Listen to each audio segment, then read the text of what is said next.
This is a little sketch I did of a young calf a few days ago from nature, and the calf is coming down just to drink at the pond here. So it's a good sketch to show how it's done. Because we've got the cow at an angle, let's start using the same principles as in my other videos. So we start with this oval egg shape for the middle of the body, and I'm knocking now at the way the rear quarters overlap that, the fore quarters overlap here, come down. So we've got this slightly curving shape coming down. Let's move the camera up now so you can see the development of the shapes. I'm looking at the length through here and just trying to get the judgment right. When you get animals in sort of slightly more awkward positions, you have to use the same principles, but you have to look very carefully at how everything interrelates. The neck, for example, is coming down much lower, so we've got this particular shape here. So we've got a short sort of tube section coming out of the lower chest here. Head coming up a tiny bit higher. And let's look at the size of the head relative to the whole of the animal. I'm just going by my judgment. If you were in doubt, let me just move this in so you can see. You can always do this. You can always get your pencil, count the size of the head you're looking at into the rest of the figure. So this head, for example, is a quarter of the width of that. You take the head and add 3 more heads, you get the rest of the body. So one head here, add another one, add another one, add another one.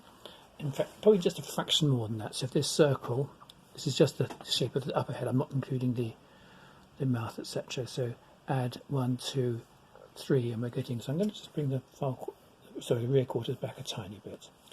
So that's a way of very simply gauging the proportions. And from that we've got another little sort of bucket shape for the mouth and so on coming down here. Maybe coming out a little bit too far. I'll come back and check that in a minute. And we've got the ears, one in here, one over here. Legs. Now let's not do the legs individually. Let's look at the overall shape they make, and it's like a sort of parallelogram shape beneath the figure here. Not quite a parallelogram, but that's a very rough starting point. So I'm gauging the length of the legs, and I'm also gauging the overall spread of the legs. So now let's look at the back legs. They come to approximately the same position in terms of height down from the torso. Again, you can compare the height of the depth of the body with the legs if you want to get that proportion spot on. And then we're looking at the space in between, and we're looking at these 2 legs coming close together, and they're coming down much lower. So again, perhaps I'm getting them a little bit too low there, just a tiny bit. Let's just go to there, that's better. So I'm planning it out in sort of simple shapes before I start going into the detail. So that's really just an undersketch. And if you're doing this yourself, you could do that in an HB pencil very lightly. And then you can go back in like this with a softer pencil. This is actually a 4B. Cows have very bony bottoms. So here we go, we've got a little tail coming out here, very sort of angular shapes through the bottom. And I'm trying to locate the joints. So we taper down from the thigh into here. Upper leg, should I say? It's technically the thighs, this part here. This is the knee here. So this is the lower leg, effectively, before you get into the more slender hoof and the fetlock, effectively here. From here to here is the fetlock. And this one is the other back leg, and it's half sort of hidden by the front one, and a little bit of a curvature at that angle. Look for the curving shapes in limbs and so on. They're tricky sometimes to get spot on, but they do, if you can spot these little subtle curves, it does give life to the drawing.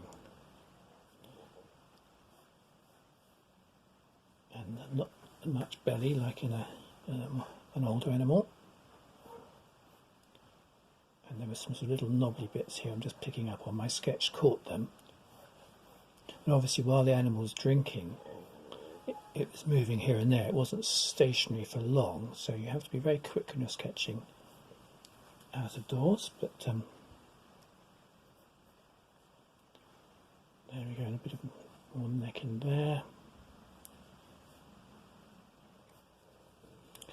So let's go to the head. I'm just going to shorten his nose. I mentioned that earlier. I think I've got it coming out too far. That's more like it. It's almost like a dog head in terms of its proportion at this age before they widen up into the older animals, but they've got much wider muzzles here and nostrils. And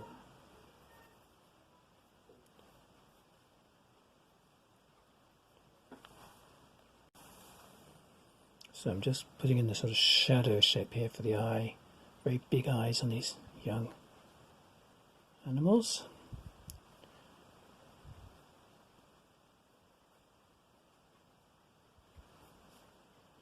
And not a very deep jaw either, but they've got very big ears, sort of oval leafy shaped ears, and another one here. Actually, it did have a tag on that ear, but I've left the tag off, probably in contravention of all agricultural regulations. Chest in here, and now again just picking up, and again I'm looking at the shape from the top of the sort of shoulder here right through, so I don't just draw these legs in isolation. And then we've got a little joint there, tapering in much thinner here, and the hoof, it's like the hoof is a difficult thing to describe, but it's like a sort of splaying cup shape. It's upside down cup, I suppose. The other one is just next to it. Let's put the hoof here first, looking where it is relative to the other one, and then I can draw the leg, and you've got this little gap between the front legs here.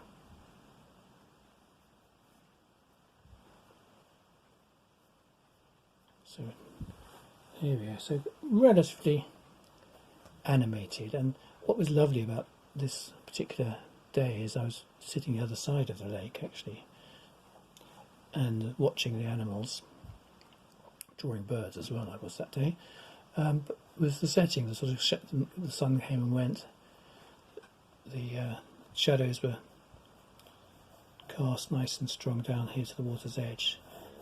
There was some very bright coloured grasses, there was some bracken and gorse and heather not yet in bloom but still giving a sort of browny pink colour to the undergrowth, and there was a tree up higher on this embankment here, so it makes a lovely setting for the animal. So in another lesson I will look at the painting side of that, and let's come back to that. So looking at the colours and how to keep them fresh. So just refine that. Oh, lastly, just get a rubber and tidy up. So again, at this point you can take out your first marks for where you plan it, but please do use this system of planning, because it will keep a nice sense of life and energy in the animals. If you just try to sort of draw them straight into an outline, it is very difficult to capture that. Just refine that leg, little gap in there. And if you're planning to carry on with shade, you could be looking at the darker shadows underneath the animal here, modelling it round. But if you're going to go into paint like mine, keep the shadows to the absolute minimum, and then you can produce the depth with the colours. Thank you for watching.